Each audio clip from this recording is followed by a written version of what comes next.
હું રોજ વેનમાં માઇલોનો પ્રવાસ કરીને શહેરથી ગામડાની શાળામાં ભણાવવા જતી હતી. એક દિવસ મારા ચહેરા પરથી ચૂંદડી હટી જવાના કારણે જમીનદારના દીકરાએ મને જોઈ અને મને પસંદ કરી લીધી.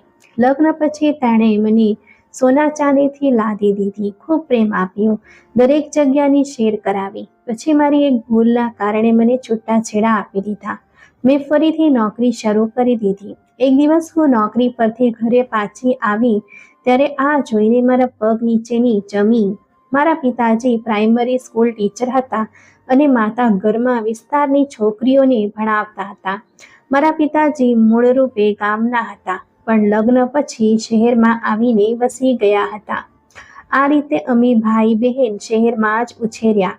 તે દિવસોમાં હું કોલેજની સ્ટુડન્ટ હતી. મારા માતા પિતા ભલે ધર્મપરાયણ હતા, પણ હું ખુલ્લા સ્વભાવની હતી. અમારા ઘરનું વાતાવરણ કડક પ્રકારનું નહોતું. એમ કહેવું જોઈએ કે અમને વધારે આઝાદી નહોતી, પણ સખત પાબંદી અને રોકટોક પણ નહોતી. અમારું શહેર વધારે મોટું નહોતું, એટલે અહીં કોઈ યુનિવર્સિટી પણ નહોતી. છોકરીઓને આગળના અભ્યાસ માટે બીજા શહેરોના હોસ્ટેલો તરફ જવું પડતું હતું. મારા પિતાજી આના પક્ષમાં નહોતા. આ રીતે હું BA પછી ઘરે બેસી ગઈ. હવે ઘરમાં આખો દિવસ રહેવાથી મને કંટાળો મહેસૂસ થયો. આગળ ભણી તો નહોતી શકતી, એટલે વિચાર્યું કે ટીચિંગની જોબ જ કરી લઉં. પ્રાઇવેટ સ્કૂલમાં ભણાવવું તો નકામું હતું, કારણ કે પગાર નામ માત્રનો થતો હતો, પણ સરકારી જોબ માટે તો કોઈ મોટી ભલામણની જરૂર હતી. મેં પિતાજી સામે પોતાની ઈચ્છા જાહેર કરી તો તેઓ કહેવા લાગ્યા, ચાલ, હું પ્રયાસ કરું છું. પિતાજીએ અમારા ઓળખપત્ર પર શહેર સિવાય ગામનું સરનામું પણ નોંધાવેલું હતું. તેમણે વિજય સાહેબ સાથે વાત કરી, જે ખરેખર અમારા વિસ્તારના એક મોટા જમીનદાર હતા. વિસ્તારમાં તેમની હેસિયત એક સરદાર જેવી હતી. તેમનો રાજકારણમાં પણ ઘણો દખલ હતું અને અહીંના લોકોને નોકરી માટે તેમના પગ પકડવા પડતા હતા. મારા પિતાજીએ અમુક સમયે તેમના નાના ભાઈને ટ્યુશન ભણાવ્યું હતું. આ જ કારણથી વિજય સાહેબ તેમની ખૂબ ઇજ્જત કરતા હતા. પિતાજીને પૂરો વિશ્વાસ હતો કે જો તે શિક્ષણ વિભાગનો સંપર્ક કરશે તો મને નોકરી મળી જશે. જ્યારે પહેલી વાર હું પિતાજી સાથે અરજી આપવા વિજય સાહેબના ઘરે ગઈ, ત્યારે એક વૃદ્ધ નોકરાણીએ મને રૂમમાં લાવીને બેસાડી. હું તેમના મોટા મહેલ જેવા ઘરને આશ્ચર્યથી જોઈ રહી હતી. મેં ચહેરાને ઓઢણીથી છુપાવેલો હતો. તેમનું ઘર કિલ્લા જેવું હતું, જેની ઊંચી ઊંચી દિવાલો હતી. આ દિવાલમાં ક્યાંય કોઈ છિદ્ર વગેરે પણ નહોતું કે કોઈ બહારની દુનિયામાં ડોકિયું કરી શકે. મહિલાઓના ભાગની અંદર ઘણી નોકરાણીઓ હતી, જે રોબોટની જેમ આમ તેમ ચાલી રહી હતી. તેમના સિવાય ઘરની કોઈ સ્ત્રી મને દેખાઈ નહીં. થોડીવાર પછી વિજય સાહેબ અંદર આવ્યા. તેઓ પ્રભાવશાળી અને પ્રતાપી વ્યક્તિ લાગ્યા. જેવું હું તેમના વિશે સમજી રહી હતી, તે તેના બિલકુલ વિપરીત, એટલે કે કોઈ વૃદ્ધ કે મોટી ઉંમરના વ્યક્તિ નહોતા, પણ એક તંદુરસ્ત અને યુવાન માણસ હતા. ખૂબ સુંદર વસ્ત્રો પહેરેલા અને સભ્ય લાગ્યા. રૂમમાં તેમના દાખલ થતાં જ ખૂબ જ સુંદર સુગંધનો એક ઝોંકો અંદર આવ્યો. પછી જાણે આખો હોલ તે સુગંધથી મહેકી ઉઠ્યો. આ એક એવો રોમેન્ટિક માહોલ હતો, જેણે મને પહેલા શ્વાસમાં જ મંત્રમુગ્ધ કરી દીધી હતી. તે મારા પિતાજી સાથે વાત કરી રહ્યા હતા. સાચું કહું તો હું આશ્ચર્યથી ભરેલી આંખોથી ક્યારેક ક્યારેક તે રાજકુમાર જેવા વ્યક્તિને જોઈ લેતી. તે મોટા પટેલ સાહેબના દીકરા હતા અને તેમની મૃત્યુ પછી હવે વિસ્તારના તે જ મુખ્ય સંચાલક હતા. બધા લોકો તેમને વિજય સાહેબ કહી રહ્યા હતા. તેમણે માત્ર એકવાર ઊંડી નજર મારા પર નાખી અને પછી પિતાજી પાસેથી મારી નોકરીની અરજી અને કાગળિયા લઈ લીધા. કહેવા લાગ્યા, માસ્ટર સાહેબ, તમે નિશ્ચિંત રહો, તમારી દીકરીને નોકરી મળી જશે. ત્યારબાદ 2 મિનિટ માંડ બેઠા અને ચાલ્યા ગયા. પણ આટલા ઓછા સમય છતાં તેમનો નોકર ચાયની ટ્રે લઈ આવ્યો હતો. તેણે આ સજાવટવાળી ટ્રે અમારી સામે મૂકી દીધી, જેમાં ચા ઉપરાંત કેક, બિસ્કિટ અને ઘણી પ્રકારની હળવી ફૂલવી ખાવાની વસ્તુઓ હતી. અમે ચા પીધી પછી પિતાજીએ નોકરને કહ્યું કે અમે જવા માંગીએ છીએ. ત્યારબાદ નોકરે અમને ગેટ સુધી પહોંચાડ્યા. પછી ડ્રાઈવરને કહ્યું કે આ મહેમાનોને ઘર સુધી પહોંચાડી આવો. કદાચ જતી વખતે વિજય સાહેબ અમારા માટે ગાડી ખાસ મૂકીને ગયા હતા અને આ તેમની આતિથ્ય સત્કારનો એક ભાગ હતો. તે દિવસોમાં હું વિજય સાહેબથી એટલી પ્રભાવિત થઈ કે કહી નથી શકતી. સૌથી મોટી ખુશી એ વાતની હતી કે તેમણે મારી નોકરીનો સંકેત આપી દીધો હતો. 2 અઠવાડિયા વીતી ગયા કે પિતાજીએ મને મીઠાઈનો ડબ્બો પકડાવતા કહ્યું કે અભિનંદન હો, વિજય સાહેબે બોલાવ્યા છે. તારા નોકરીના ઓર્ડર થઈ ગયા છે.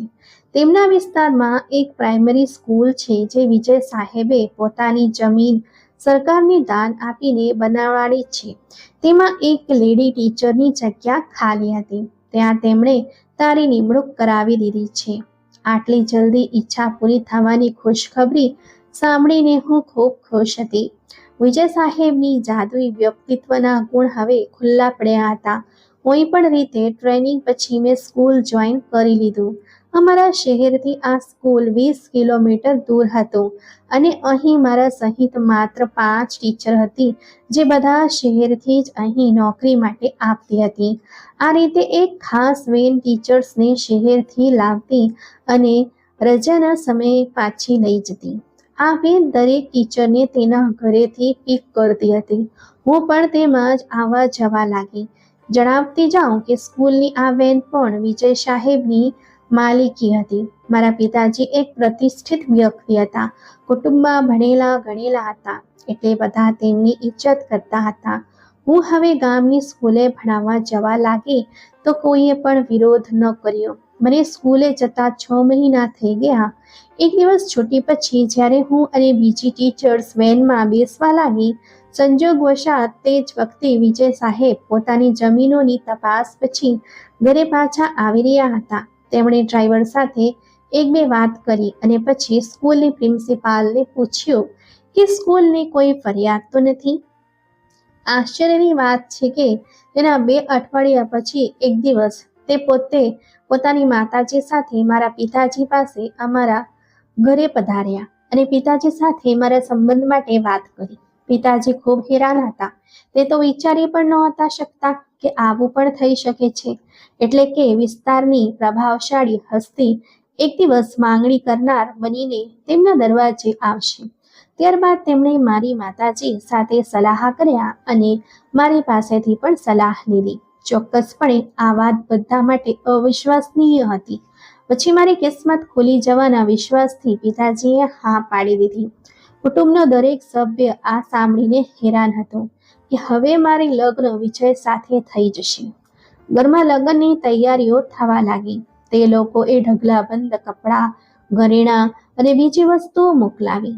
જ્યારે હું દુલ્હન બની તો મારી ભવ્યતા અને થનારા પતિને જોઈને મારી સહેલીઓ મારા નસીબ પર ઈર્ષ્યા કરી રહી હતી. વિજય સાહેબ મને માથાથી પગ સુધી સોનાથી સજાવીને લઈ ગયા હતા. વિજય સાહેબની દુલ્હનને જોવા આખા ગામની સ્ત્રીઓ ભેગી થઈ ગઈ. તે આશ્ચર્યથી મને જોઈ રહી હતી. સાચું કહું તો મને મારા નસીબ પર વિશ્વાસ નહોતો થઈ રહ્યો. હું તો ક્યારેય વિચારી પણ નહોતી શકતી કે આવું થઈ જશે. મેં તો આ બધું ફક્ત ફિલ્મો અને ડ્રામામાં જોયું હતું કે સામાન્ય ઘરની છોકરી પસંદ આવીને કોઈ મોટા જમીનદારના ઘરે પરણાવી જાય. અને આ ન તો ક્યારે મેં મારા માટે કોઈ એવું સપનું જોયું હતું. હું હકીકતમાં જીવનારી વ્યક્તિ હતી અને જાણતી હતી કે અસલ જિંદગીમાં આવું થતું નથી. પણ હવે હકીકતમાં તે પણ પોતાની સાથે જોઈને હું વારંવાર મારા સર્વશક્તિમાન ભગવાનનો આભાર માનતી હતી. વિજય સાહેબે મને પછીથી જણાવ્યું કે તેમણે તે દિવસે મારા ચહેરા પરથી ઓઢળી હટી જવાના કારણે મારી એક ઝલક જોઈ હતી અને તે ઝલકમાં હું તેમના દિલને ગમી ગઈ. ખરેખર શહેર અને ગામડાની જિંદગીમાં મોટો ફરક હોય છે. અહીં વિજય સાહેબના ઘરની સ્ત્રીઓનું પોતાની મરજીથી ઘરની બહાર પગલું મૂકવું અશક્ય હતું, પણ ગામડાની બીજી સ્ત્રીઓ પર એવી કોઈ પાબંદી નહોતી. તે અમારા ઘરે પણ આવી જઈ શકતી હતી, પણ અમે તેમના ઘરોમાં નહોતા જઈ શકતા. વિજય સાહેબના કુટુંબના ખૂબ જ સખત કાયદા હતા. તેમના અહીંની છોકરી કે સ્ત્રી જરૂર વિના ઘરની બહાર ડોક્યું પણ નહોતી કરી શકતી. મેં લગ્ન થતાં જ નોકરી પણ છોડી દીધી હતી. પણ હવે આ ઉગડામણવાળા વાતાવરણમાં મારું મન ગભરાવા લાગ્યું. મને આ બધાની આદત નહોતી, પણ વિજય સાહેબે મારા હૃદયને ખુશ રાખવામાં કોઈ કમી બાકી નહોતી રાખી. તે મને ખૂબ પ્રેમ આપતા. ધીમે ધીમે પતિના પ્રેમમાં ખોવાઈને મેં તે જ માહોલમાં શાંતિ મેળવી લીધું. મેં તેમની હવેલીને એક સુંદર સ્વર્ગ બનાવી લીધી. હવે આ સ્વર્ગમાં મારું રાજ હતું. હું તેમની રાણી હતી અને તે મારા બાદશાહ હતા. તેમના પાગલ પ્રેમે મારા સૂતેલા ભાવનાઓને પ્રેમની મીઠાશથી પરિચિત કરાવ્યા હતા. હવે હું સંપૂર્ણપણે તેમના પ્રેમમાં પાગલ થઈ ચૂકી હતી. હું તેમના વિના અને તે મારા વિના જીવવાનું કલ્પના પણ ન કરી શકતા હતા. તે દિવસોમાં મારા પગ જમીન પર નહોતા ટકતા. વિજય સાહેબે મને બધી સુંદર જગ્યાઓની શેર કરાવી. વિદેશ અને ઉત્તરી વિસ્તારોમાં પણ લઈ ગયા. તે મારી દરેક ખુશીનું ધ્યાન રાખતા. જો કે કમી એ હતી કે તેમના અહીંના રિવાજ મુજબ બંધનની સાંકળો ગામની હદમાં ખૂબ જ સખત હતી. અહીં સુધી કે ઘરે શહેરથી કોઈ સહેલી પણ મને મળવા નહોતી આવી શકતી. પડદાની હદથી વધારે સખ્તાઈ હતી. મારા પિયર પક્ષના લોકો અજાણ્યાઓની જેમ થોડી વાર માટે આવતા. જ્યારે ક્યારેક હું કહેતી કે માતા પિતાજીને મળવું છે, તો વિજયને જાણે સારું નહોતું લાગતું. 2-3 મહિના પછી તે મને ગાડીના કાચ પર પડદો લગાવીને પોતે ઘરે લઈ જતા. અમે માના ઘરે 3-4 કલાકથી વધારે નહોતા બેસતા અને પાછા આવી જતા. મારી નાની બહેનના લગ્ન હતા. હું લગ્નમાં તો ગઈ, પણ મને મા પિતાના ઘરે એક દિવસ પણ રહેવાની પરવાનગી ન મળી. એમ લાગતું હતું કે જાણે હું કોઈ કેદી છું કે જેના ભાગી જવાનો તેમને ડર છે. નિશંકા પતિનો પ્રેમ અમૂલ્ય ભેટ છે. પણ મને દુઃખ એ થતું કે હવે હું જિંદગી અને જીવતા લોકો એટલે કે મારા માતા પિતાજીથી પણ અલગ થઈને રહી ગઈ હતી. પરંતુ આ બંધનો આ જ કારણથી સ્વીકારી હતી કે વિજય મને પોતાના પ્રેમનો વિશ્વાસ અપાવતા અને પ્રેમ આપતા. જો આ લાગણી અમારા બંનેની વચ્ચે ન હોત તો કદાચ હું 2 દિવસ પણ આ જેલખાનામાં ગુજારો ન કરી શકત. લગ્નના 2 વર્ષ પછી ભગવાને પહેલા મને એક દીકરી અને પછી એક દીકરાની ભેટ આપી. પછી એક બીજી દીકરી આપી દીધી. તો હું તેમની ઉછેરમાં ખોવાઈ ગઈ. એક વાત મેં અનુભવી કે મારી બીજી દીકરીના જન્મ પછી વિજય કંઈક અજાણ્યા જેવા થઈ ગયા.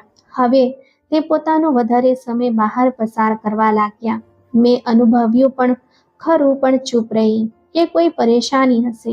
ધીમે ધીમે આ અજાણ્યા પણ વધવા લાગી. તેમનું રસ મારામાં ઓછું થવા લાગ્યું.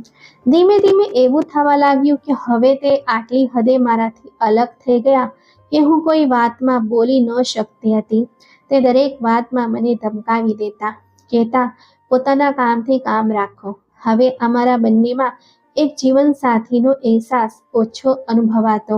જ્યારે વિજય અને નોકરાણી જેવો સંબંધ બાકી રહી ગયો. કિસ્સા ટૂંકમાં કહીએ તો જ્યારે કોઈ રીતે તેમની જાતની આ ગૂંચ મારાથી ન ઉકેલાઈ શકી, તો મેં એક જૂના નોકરને આજીજી કરી કે મને સાચું કારણ જણાવ. ત્યારે એક દિવસે તેણે મને જણાવ્યું કે ભગવાન માટે મારું નામ ન આવે. ખરેખર વાત એ છે કે વિજય સાહેબ શહેરની એક યુવાન છોકરીના પ્રેમમાં પકડાઈ ગયા છે. આજકાલ તે તેને લઈને ઘૂમે ફરે છે. આ જ દિવસોમાં ખબર પડી કે તે તેની સાથે લગ્ન કરવાના છે. સાચું છે કે જ્યારે કોઈ વાત દિલને લાગી જાય તો પછી શાંતિ ભલા ક્યારે આવે. એક દિવસ મેં વિજયને પૂછી જ લીધું, સાંભળ્યું છે તમે બીજા લગ્ન કરી રહ્યા છો? તેમણે આગળથી હિંમતથી જવાબ આપ્યો, હા, ચિંતા ના કર, તું તારી જગ્યાએ છે. સારી રીતે બાળકોને સંભાળતી રહે એ સારું છે. તારે મારા કોઈ પણ પ્રકારના બાબતોમાં દખલગીરી દેવાની કોઈ જરૂર નથી. પુરુષો ઘરની બહાર 1000 રમત રમે છે. સ્ત્રીનું શું હિંમત કે તે પુરુષની બહારની જિંદગીમાં દખલ કરે. તારે મારી પત્ની બનીને રહેવું હોય તો આજ પછી આ વાતની જીભ પર ન લાવતી. આમ કહીને જ્યારે તે ગયા તો તેના પછી 5 દિવસ સુધી ઘરે ના આવ્યા. હું મારા ઘરવાળાઓનું નામ લેતી તો તે વધુ બગડી જતા. હવે અત્યાચાર એક કે તે બીજા લગ્નનો પ્રબંધ કરી રહ્યા હતા અને હું કંઈ કહી પણ નહોતી કરી શકતી. બસ ચૂપચાપ રોવાથી જ કામ ચલાવવાનું હતું. પણ ક્યાં સુધી ગુગડાઈને આંસુ વહાવું? એક દિવસ હિંમત કરીને કહી જ દીધું, વિજય સાહેબ, જો હું તમારા દિલમાંથી ઉતરી ગઈ હોઉં તો મને મારા પિતાજીના ઘરે પહોંચાડી દો. મારાથી તમને કોઈ બીજાની સાથે જોવા સહન નહીં થાય. પછી ભલે તમે બીજા લગ્ન કરી લો, મને કોઈ ફરિયાદ નથી. તેમણે મારી વાત સાંભળી તો લીધી, પણ કોઈ જવાબ ના આપ્યો. પછી થોડા દિવસ બાદ મારી પાસે આવ્યા અને કહેવા લાગ્યા, હું જાણું છું કે તું આજકાલ ખૂબ દુઃખી રહે છે. ચાલ, હું તને ક્યાંક ફરાવી લાવું. ઘણો સમય વીતી ગયા પછી જ્યારે તેમણે મને ઘરની બહાર લઈ જવાનું કહ્યું તો હું ખૂબ ખુશ થઈ ગઈ. વિચાર્યું કે આ ગુગળામણથી થોડા સમય માટે તો છુટકારો મળશે. મેં જલ્દી બાળકોને નહલાવી દોડાવીને તૈયાર કર્યા. પછી પોતે પણ તૈયાર થઈ ગઈ. તે અમને શહેર લઈ આવ્યા. પછી પૂછવા લાગ્યા, શું મા બાપને મળીશ? ઘણા દિવસથી પિયર નથી આવી. તેમણે ગાડી તેમના દરવાજા પર રોકી લીધી અને કહેવા લાગ્યા, તો જઈને તારા ઘરવાળાઓને મળી લે. ત્યાં સુધી હું બાળકોને પાર્કની મુલાકાત કરાવી લાવું છું. હું તેમની યુક્તિને બિલકુલ ન સમજી. માને મળવાની ખુશીમાં જલ્દીથી કારમાંથી ઉતરીને ઘરની અંદર ચાલી ગઈ. સવારથી બપોર અને બપોરથી સાંજ થઈ ગઈ. વિજય મને પાછી લેવા ન આવ્યા. મારો દીકરો માત્ર 4 વર્ષનો હતો અને બંને દીકરીઓ પણ નાની હતી. હવે હું બાળકોની યાદમાં તડપવા લાગી. રોઈને ખરાબ હાલ થઈ ગયો. જેમ સમય વીતતો જતો હતો, હાલત વધારે ખરાબ થતી જતી હતી. બીજા દિવસે પિતાજી તેમના ઘરે ગયા, પણ તેમને અંદર દાખલ ન થવા દીધું. પરિસ્થિતિને જોતા પિતાજી સાંત્વના આપતા કે બાળકો નાના છે, ત્યાં ક્યાં જશે? આખરે કોઈ દિવસ પોતે આવીને લઈ જશે. ધીરજ કર. પણ હું ધીરજ કેવી રીતે રાખું? કોઈ માતા બાળકોથી દૂર હોવા પર ક્યાં સુધી ધીરજ રાખી શકે? કોઈ પણ રીતે પિતાજી ફરીથી ગામમાં માહિતી કઢાવવા ગયા તો ખબર પડી કે વિજય સાહેબના બીજા લગ્ન 2 દિવસ પછી છે. પિતાજી સમજી ગયા કે મને ઘરેથી એટલા માટે કાઢવામાં આવી જેથી તેમના ખુશીમાં અવરોધ ન પડી શકે. પિતાજીએ મને અંધારામાં રાખવું યોગ્ય ન સમજ્યું અને જણાવી દીધું કે વિજય બીજા લગ્ન કરી રહ્યો છે. તારા બાળકો તેની બહેન પાસે છે. હમણાં તે નવા લગ્નની ઉત્સવ માણી લે, પછી આવીને તારી સંભાળ લેશે. ચૂપ રહીશ તો સાથે લઈ જશે. વાંધો કર્યો તો પછી તેની મરજી, જે નિર્ણય કરે. મેં દિલમાં નક્કી કરી લીધું કે ચૂપ નહીં રહું. વિરોધ જરૂર કરીશ, કારણ કે આ ગુગળામણ વાળી જિંદગીને તેના જ પ્રેમ ખાતર સ્વીકારી હતી. જ્યારે પ્રેમનો તે સંબંધ જ બાકી ન રહ્યો તો પછી ત્યાં રહેવું કે જીવતી કબરમાં દફનાઈ જવું એક સમાન હતું. 2 મહિના સખત પીડામાં પસાર થયા. એક દિવસ વિજય સાહેબ આવી જ ગયા, પણ બાળકો સાથે નહોતા. મેં અધીરાઈથી પ્રશ્ન કર્યો, મારા બાળકો કેમ નથી લાવ્યા? તે કહેવા લાગ્યા, તું તો ચાલી જ રહી છે બાળકો પાસે. હું તને લેવા આવ્યો છું. તારે મારા બીજા ઘરમાં બહેન સાથે રહેવું પડશે. આ ખુલ્લું અપમાન હતું એક આજ્ઞાકારી પત્ની અને તેના 3 બાળકોની માતાનું. મેં સાફ કહી દીધું, જે મારું ઘર છે હું તેમ જ રહીશ, જ્યાં પહેલા રહેતી હતી, અને બાળકો પણ મારી સાથે રહેશે. નહીં તો શું? વિજયે શાંતિથી પ્રશ્ન કર્યો. મેં કહ્યું, નહીં તો હું તમારી સાથે નહીં જાઉં. બસ મારા બાળકો અહીં પહોંચાડી દો. તે કહેવા લાગ્યા, એક વાર વધુ વિચારી લે. આ એક બહુ મોટો નિર્ણય છે. એવું ન થાય કે તારી જીદને કારણે બધાથી દૂર થઈ જા. મેં ગુસ્સાથી કહ્યું, દૂર તો થઈ જ ચૂકી છું. હવે કેટલી દૂરી વધુ બાકી રહી ગઈ છે? તે કહેવા લાગ્યા, ઠીક છે. પછી તેમણે કોઈ વિનંતી ન કરી, સમજાવવા માટે એક શબ્દ પણ ન કહ્યું અને ચાલ્યા ગયા. તેના પછી ફરી ક્યારેય ન આવ્યા. હું બાળકો માટે તડપતી, પણ ત્યાંથી મોતની નિસ્બતતાથી જેવી ચૂકી હતી. જ્યારે કોઈ પણ રીતે શાંતિ ન મળ્યો તો પિતાજીએ મારા એક સંબંધના મામા સાથે સલાહ કર્યા, જે શહેરમાં રહેતા હતા અને વકીલ હતા. તેમણે કહ્યું કે બાળકો માટે કોર્ટમાં અપીલ કરીએ છીએ, જેથી તે બાળકોને માતાથી દૂર ન રાખે. આટલા નાના બાળકો કાયદાકીય રીતે માતાથી દૂર નથી રાખી શકાતા. પિતાજી મામાના કહેવામાં આવી ગયા અને કોર્ટમાંથી બાળકોની ખાતર અરજી કરી લીધી. પહેલા સમન મળતા જ વિજય છૂટાછેડા મોકલાવી દીધી. આમ ઉતાવળને કારણે તેના બધા બંધનો કપાઈ ગયા. દિવસો વીતતા ગયા. હવે હું બાળકોને કારણે હાથ મળતી હતી કે કાશ આ પગલું ન ઉઠાવ્યું હોત તો વિજય કોઈક દિવસ જરૂર આવીને મને લઈ જાત. જ્યારે તેમની નવા લગ્નનો આનંદ માથા પરથી ઉતરી જાત તો મારા મહત્વનો અહેસાસ થઈ જાત. વળી મારા મહત્વ તો નિશ્ચિત હતું કે હું તેમના 3 બાળકોની માતા હતી. ઉતાવળમાં પણ મેં મારો ભ્રમ ગુમાવી દીધો. જાણતી નહોતી કે અહીં કાયદો માત્ર કિતાબોમાં જ જોવા મળે છે. આમ જિંદગીમાં સ્ત્રી ક્યારેય સરળતાથી પોતાના અધિકારની લડાઈ જીતી શકે છે. પિતાજી પણ હવે પછતાતા કે વગર કારણે ઊંચા ઘરાનામાં સંબંધ કરી લીધો. તે બહુ પરેશાન રહેતા. મારા તેજ મામા એ અદાલતમાં વિધિવત વિજય પર બાળકોના પ્રાપ્તિની ખાતર મારી તરફથી કેસ દાખલ કરી દીધો. કેસ ચાલી રહ્યો હતો કે એક દિવસ ઈશ્વરની મરજીથી મારા પિતાજીને કદાચ મારા આઘાતથી હાર્ટ એટેક પડ્યો અને તે દુનિયામાંથી ચાલ્યા વસ્યા. હવે અમારી સંભાળ કરનાર પણ કોઈ ન રહ્યું. ભાઈ હજી આ લાયક નહોતો. આમ કેસ હારવાનું આ જ એક મોટું કારણ બન્યું. બીજું, વિજયની પહોંચ વધારે હતી. હું ભલા તેમનું શું બગાડી શકતી હતી? મારો દીકરો કુણાલ જે 8 વર્ષનો થઈ ગયો હતો અને મારી આશાઓનું કેન્દ્ર હતો, તેની ભોળી ભાળી શક્કલ મારા માટે ખુશીઓનું કારણ હતું. કેવી રીતે તેને ભૂલાવો? તે પ્રલયના દિવસ જેવો હતો જ્યારે અદાલતે નિર્ણય આપ્યો કે વિજય સાહેબ પોતાના દીકરાને રાખવાના અધિકારી છે. નિર્ણયમાં આ કારણ રજૂ કરવામાં આવ્યું કે કુણાલની માતાની સંભાળ કરનાર તેના પિતા મૃત્યુ પામી ચૂક્યા છે અને આ ઘરાનામાં બીજો કોઈ વ્યક્તિ કમાવનારો નથી. કુણાલની માતા છૂટાછેડા લીધેલી છે અને તે હવે નોકરી પણ નથી કરતી. જ્યારે બાળકોના પિતા એક ખુશહાલ જમીનદાર અને સમાજના પ્રતિષ્ઠિત નાગરિક છે, તે પોતાના દીકરાની સંભાળ ના માત્ર સારી રીતથી કરી શકે છે પણ તેને પોતાની ઉત્તમ પ્રતિષ્ઠા મુજબ ઉચ્ચ શૈક્ષણિક સંસ્થાઓમાં ભણાવી શકે છે. બાપ પાસે દીકરાનું ભવિષ્ય સુરક્ષિત છે. ગરીબ માતા દીકરીઓનું પણ ગરીબીને કારણે સંભાળ નથી કરી શકતી, એટલે દીકરીઓ માતા પાસે ચોક્કસ સમયગાળા સુધી રહી શકે છે. આ દરમિયાન બાપ તેમનો ખર્ચ આપવા માટે બંધાયેલો રહેશે. હું કુણાલની વિરહ સહન નહોતી કરી શકતી. મામાને કહ્યું કે તમે કંઈક કરો, મને કુણાલ જોઈએ. હજી નિર્ણયની માત્ર કોપી જ મળી હતી અને તેના પર અમલ થવાનું બાકી હતું કે એક દિવસ વિજયની ગાડી દરવાજા પર આવીને રોકાઈ. તે ગાડીમાં બેઠા રહ્યા જ્યારે નોકરાણી મારી બંને દીકરીઓને ઘરની અંદર લઈ આવી અને કહ્યું, મેડમ, હું તેમને તમારા હવાલે કરવા આવી છું. મેં દીકરીઓને ગળે લગાવી લીધી અને પૂછ્યું, અને વિજય સાહેબ?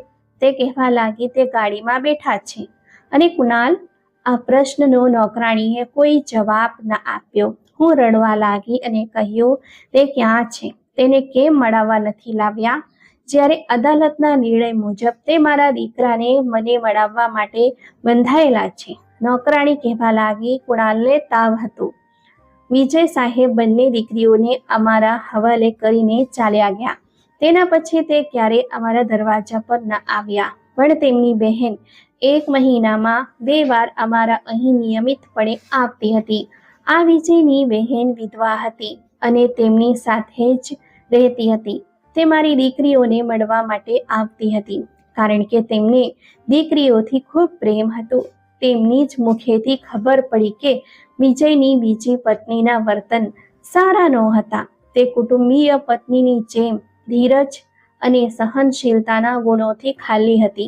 મારા દીકરાનું બિલકુલ પણ ધ્યાન નહોતી રાખતી. વિજય સાથે તેમનો ઝઘડો રહેવા લાગ્યો. આખરે તેમણે છૂટાછેડા આપી દીધી. તે હવે પછતાતા હતા કે વગર કારણે પહેલી પત્નીને ઘરેથી કાઢી અને બાળકોને પણ માતાના વિરહમાં તડપાવ્યા. આ ઘટનાના 1 વર્ષ પછી જ વિજયે 3જા લગ્ન કરી લીધા. આ સ્ત્રી તેમના પોતાના મિત્રની દીકરી હતી. લોકો તેની ખૂબ પ્રશંસા કરતા હતા. કહેતા હતા કે વિજય સાહેબની ત્રીજી પત્ની ખરેખર સ્ત્રી છે જે તેમના માટે બની છે. આ સ્ત્રીના મોંમાં તો જીભ જ નથી અને તેનું દિલ ધીરજ અને સહનશીલતાની સંપત્તિથી ભરપૂર છે. ભગવાન આવી પત્ની દરેક પ્રતિષ્ઠિત માણસને આપે. મારી મોટી દીકરી 10 વર્ષની હતી ત્યાં સુધી તે મારી પાસે રહી. પછી વિજય દીકરીઓને લઈ ગયા અને દીકરાને મને આપી ગયા. માતા પણ સમજાવતા હતા કે દીકરીઓ બાપ પાસે સુરક્ષિત રહે છે. સમય ખરાબ છે. દીકરીઓને ભણાવવા, લખાવવા અને લગ્ન કરવા એક છૂટાછેડા લીધેલી માતા માટે મોટી સમસ્યા હોય છે. તારો ભાઈ તો કંઈ કરતો નથી. દીકરીઓને માથી પ્રેમ હશે તો મોટી થઈને તે જરૂર તારો સંપર્ક કરશે, મળવા આવશે. હું દીકરાને લઈને મારી માતા સાથે ગામ આવી ગઈ અને અહીં નોકરી કરી લીધી. મારો દીકરો હવે મારાથી ખૂબ નજીક હતો. તે તો પહેલા જ જ્યારે ક્યારેક મુલાકાત માટે આવતો તો મારા પાસેથી જાણે જવાનું મન નહોતું થતું. દિવસો વીતતા રહ્યા. તે દિવસોમાં મારા દીકરાની ઉંમર 11 વર્ષ હતી અને તે 6મી ધોરણનો વિદ્યાર્થી હતો. એક દિવસ અમારા ઘરે મારી નાની બહેન બાળકો સહિત આવી અને તે લોકો રાત સુધી રહ્યા. કુણાલ સ્કૂલનું કામ ન કરી શક્યો કારણ કે મેં તેને જરૂરી સામાન લાવવા માટે વારંવાર ઘરની બહાર મોકલ્યો હતો. રાત્રે તે થાકીને જલ્દી સૂઈ ગયો કારણ કે તેને જલ્દી સૂઈ જવાની આદત હતી.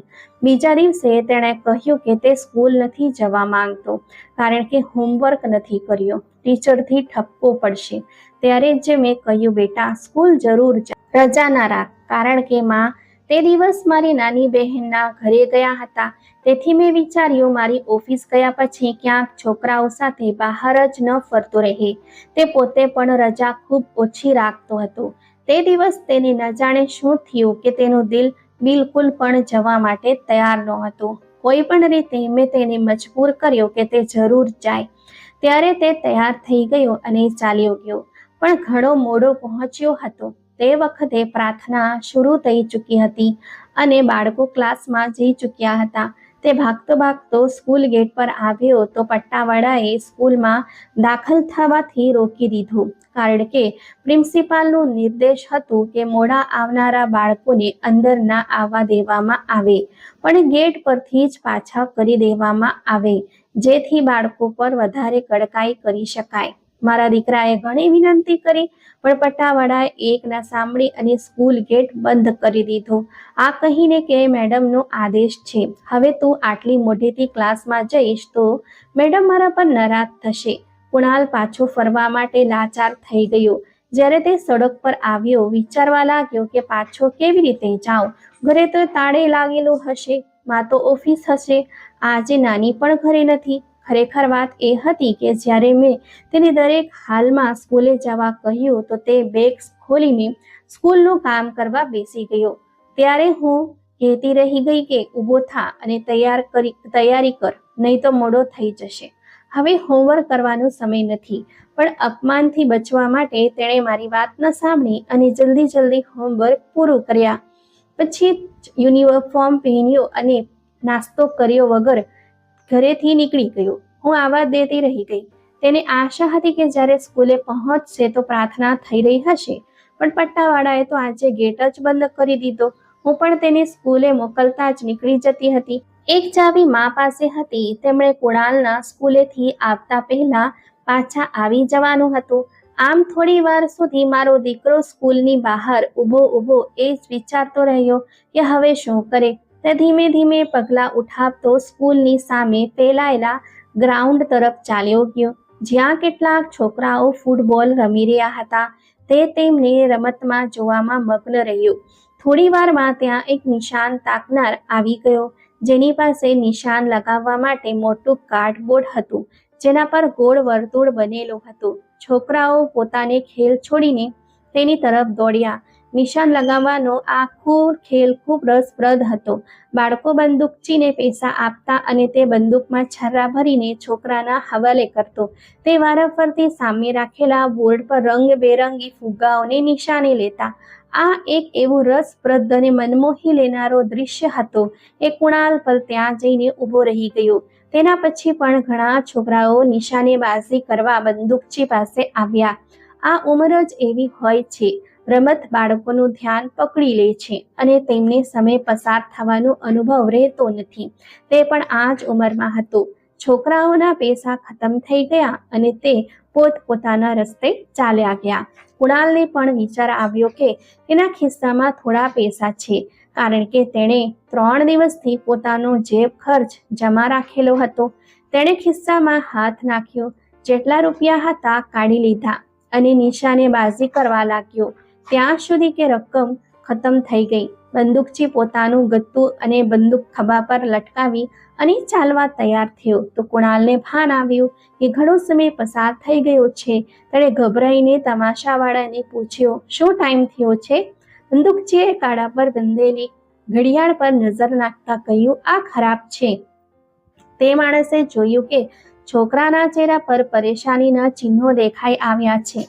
તે સમજી ગયો કે તે સ્કૂલથી ભાગી આવ્યો છે, એટલે ઘરે જતા પહેલા સમય પૂછી રહ્યો છે.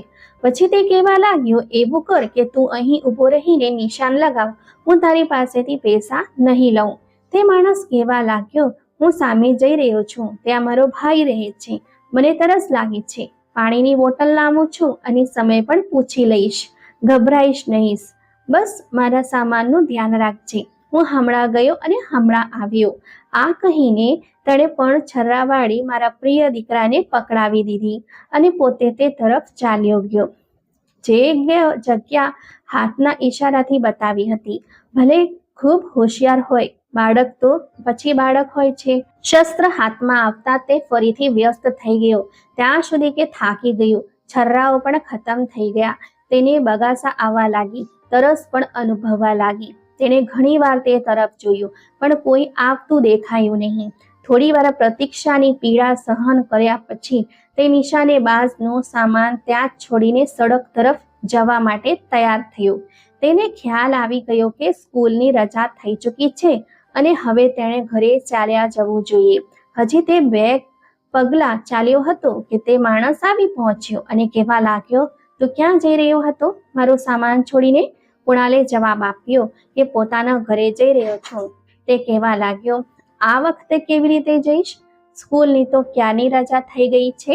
હવે સાંજના 3 વાગી રહ્યા છે, જ્યારે સ્કૂલની રજા 2 વાગે થઈ જાય છે. હું જાણું છું તને ઘણું મોડું થઈ ગયું છે. કુણાલ કહેવા લાગ્યો, હા, તારા કારણે. તે માણસ કહેવા લાગ્યો, શું ચાલીને જઈશ? મારા દીકરાએ જવાબ આપ્યો, નહીં, બસ સામે સડક પરથી મળી જશે. તે પૂછવા લાગ્યો, બસનું ભાડું તારી પાસે છે? નહીં. કુણાલને અચાનક યાદ આવ્યો કે તેણે બધા પૈસા તો નિશાનેબાજીમાં લગાવી દીધા હતા. ત્યારે નકારામાં માથું હલાવ્યું. સારું, એવું કર કે તું મારી સાથે આ ઝૂંપડી સુધી ચાલ, ત્યાં મારા ભાઈનું રિક્ષા છે, તે તને તારા ઘર સુધી છોડી દેશે અને ભાડું તું તારી માતા પાસેથી લઈને તેને આપી દેજે. કુણાલ ચિંતિત થયો. તે માણસ સાચું કહી રહ્યો હતો. ભાડા વગર તે બસ પર ન જઈ શકતો હતો. ત્યારે તે ચાલક માણસે મારા દીકરાને વાતોમાં લગાવી દીધો અને તે તેની સાથે ઝૂંપડી સુધી જવા માટે રાજી થઈ ગયો, જ્યાં એક રિક્ષા ઊભા નજર આવી રહ્યો હતો. તેની વિચાર તો જોઈને તે માણસે કહ્યું, દીકરા, સમય ના બગાડ, પહેલાથી તને બહુ મોડું થઈ ચૂક્યું છે, બસ હવે તું જલ્દીથી ઘરે ચાલ. સારું છે કે મારા ભાઈની રિક્ષામાં ચાલ્યો જા, આગળ તારી મરજી છે. બાળકે તે માણસની વાતનો વિશ્વાસ કરી લીધો અને તે રિક્ષામાં બેસી ગયો. રિક્ષાવાળાને ઘરનું સરનામું જણાવી દીધું. જેવો તે રિક્ષામાં બેઠો તે માણસે પાણીની બોટલ તેને પકડાવી દીધી અને કહ્યું, જો તરસ લાગી હોય તો પાણી પી લે. તરસ તો ખરેખર તેને લાગી રહી હતી, કારણ કે ઘણી વાર સુધી ગરમીમાં તે મેદાનમાં ઊભો રહ્યો હતો. તેણે બોટલ મોંએ લગાવી લીધી અને મન ભારીને પાણી પીધું. પાણી ઠંડુ હતું એટલે તેને તરસમાં આનંદ આવી ગયો, પણ તેના પછીના જાણે શું થયું તેને ભાન નથી. જ્યારે ભાન આવ્યું તો તે રેલગાડીના ડબ્બામાં હાજર હતો, જેમાં સવારીઓ નહોતી, પણ બસ 2 માણસ તેની પાસે બેઠા હતા. ખરેખર આ સ્પેશિયલ ડબ્બો હતો જે તેમણે રિઝર્વ કરાવી લીધો હતો. કુણાલ ગભરાયો, પણ તે સમજી ગયો કે આ લોકો તેને કિડનેપ કરીને લઈ જઈ રહ્યા છે. તેણે આ પહેલા આવા ઘટનાઓ અને વાતો સાંભળી રાખી હતી. વિચારવા લાગ્યો કે જો બૂમ બરાડા મચાવ્યો તો આ લોકો તેને ચૂપ કરી દેવાનો વ્યવસ્થા પણ જાણતા હશે. આ બધું કામ વિચારી સમજીને થયું છે, તો તેને પણ વિચારી સમજીને રહેવું પડશે. જ્યારે ગાડીની ગતિ ધીમી થઈ તો તે જાણી ગયો કે સ્ટેશન આવી ગયું છે. ત્યારે જ તેણે ટોયલેટ જવાનો ઈશારો કર્યો. તેમનીમાંથી એક તેને ટોયલેટ લઈ ગયો અને પોતે બહાર ઊભો રહ્યો. ટોયલેટ દરવાજાની નજીક હતું. ટ્રેન ઊભી હતી. તેણે ડોક બહાર કાઢી જોયું તો સામે સ્ટેશન છે, જેના પર એક સ્ટેશનનું નામ લખેલું છે. તેને યાદ આવ્યું કે તેની એક માસી તે શહેરમાં રહે છે અને ગત રજાઓમાં તે મા સાથે તેમના ઘરે જઈ ચૂક્યો હતો. આ માસી સ્કૂલ ટીચર હતી. તેને સ્કૂલનું નામ પણ યાદ હતું. બસ ટોયલેટમાંથી નીકળતા જ તેણે પાછળ ફરીને ન જોયું અને દેખરેખ કરનારની ચિંતા કર્યા વગર રેલમાંથી બહાર કૂદકો લગાવી દીધી. તે રેલના ખુલ્લા દરવાજા પરથી કૂદી પડ્યો હતો. તેને ઈજા તો આવી, પણ તેણે ચિંતા ન કરી અને દોટ લગાવી દીધી. ત્યાં હાજર લોકો તેને આશ્ચર્યથી જોઈ રહ્યા હતા અને દેખરેખ રાખનાર ગભરાઈને ત્યાંથી હટી ગયો હતો. સામે ખૂબ બધા લોકો સામાન ઉઠાવીને જઈ રહ્યા હતા. તે તેમના વચ્ચેથી થતો ન જાણે કઈ દિશામાં ભાગી રહ્યો હતો કે બહારના ગેટ પર રેલવેના એક સિપાહીએ તેને રોકી લીધો. કુણાલનો શ્વાસ ફૂલી ગયો હતો. તે વાત નહોતો કરી શકતો. રેલવેનો સિપાહી તેને એક રેલવે અધિકારી પાસે લઈ ગયો. તેણે તેને ઓફિસમાં બેસાડીને પાણી વગેરે પીવડાવ્યું. કુણાલનો શ્વાસ સામાન્ય થયો તો તેણે અફસરને ઘટના જણાવીને કહ્યું, અહીં મારી માસી અમુક સ્કૂલમાં ટીચર છે. તમે મને તેમના પાસે પહોંચાડી દો. આ મારો પ્રિય દીકરો દુર્ભાગ્યના છેલ્લા કિનારેથી પાછો ફરીને પોતાની નિરાધાર માતાની સ્નેહાળ સ્વર્ગના છાયડા નીચે પાછો ફર્યો. શું કહું? જ્યારે કુણાલ ઘરે ના પાછો ફર્યો તેના પછીના 2 દિવસ મેં કેવી રીતે પસાર કર્યા. પોતાના દીકરાની વિરહનો જીવતે જીવનું નરક કહું તો ખોટું નહીં હોય. હું વારંવાર ચક્કર ખાઈને બેહોશ થઈ જઈ હતી. હું તો પહેલાથી જ મમતાની તરસેલી હતી. તે સમયને કોસતી હતી જ્યારે મેં તેને જબરદસ્તી સ્કૂલ મોકલ્યો હતો. સ્કૂલથી પણ માહિતી કઢાવી, પણ પટ્ટાવાળાએ પણ ડરથી ન જણાવ્યું કે તે આવ્યો હતો. પણ તેણે કુણાલને સ્કૂલની અંદર જવા નહોતો દીધો, બલકે ગેટ બંધ કરી દીધો હતો. આ બધું પછીથી કુણાલે અમને જણાવ્યું હતું કે તેની સાથે શું થયું હતું. આજે મારો દીકરો યુવાન છે. દીકરીઓ પણ પોતાના ઘરોમાં ખુશ છે, સંતાનવાળી છે, મને મળવા આવે છે અને અવારનવાર સાથે પણ લઈ જાય છે. હું આજે પણ જ્યારે આ ઘટના વિશે વિચારું છું તો મન અશાંતિનો શિકાર થવા લાગે છે. જો મારો બાળક બુદ્ધિથી કામ ન લેત, જો તે સાહસી અને બુદ્ધિમાન ન હોત તો કદાચ તે અત્યાચારીઓના ચંગુલમાંથી ક્યારેય ન નીકળી શકત. ભગવાન જાણે તે ક્રૂર માણસો તેનું શું ગતિ કરવાના હતા. વિચારું છું કે સ્કૂલના દરેક પ્રિન્સિપાલને કહું કે નાની ઉંમરના બાળકોને મોડા આવવા પર આવી સજા ના આપે, પણ તેમના માતા પિતાને બોલાવીને ઠપકો કરે. શક્ય છે કે મોડા આવવાનું કારણ તેમના ઘરવાળા હોય કે કોઈ અન્ય કારણ હોય. ભગવાન બધી માતાઓના બાળકોને પોતાની રક્ષામાં રાખે. તો મિત્રો, આજની આ વાર્તા તમને કેવી લાગી? કોમેન્ટ બોક્સમાં જરૂર જણાવજો. જો તમને વાર્તા પસંદ આવી હોય તો વિડીયોને લાઈક કરજો અને વિડીયોને વધુમાં વધુ શેર પણ કરજો. આવી જ નવી રસપ્રદ વાર્તાઓ સાંભળવા માટે અમારી ચેનલને સબસ્ક્રાઇબ કરજો અને હા, બેલ આઇકન દબાવવાનું ભૂલતા નહીં, જેથી તમે અમારી કોઈ પણ વાર્તા ચૂકશો નહીં. આપણે ફરી મળીશું એક નવી વાર્તામાં. ધન્યવાદ.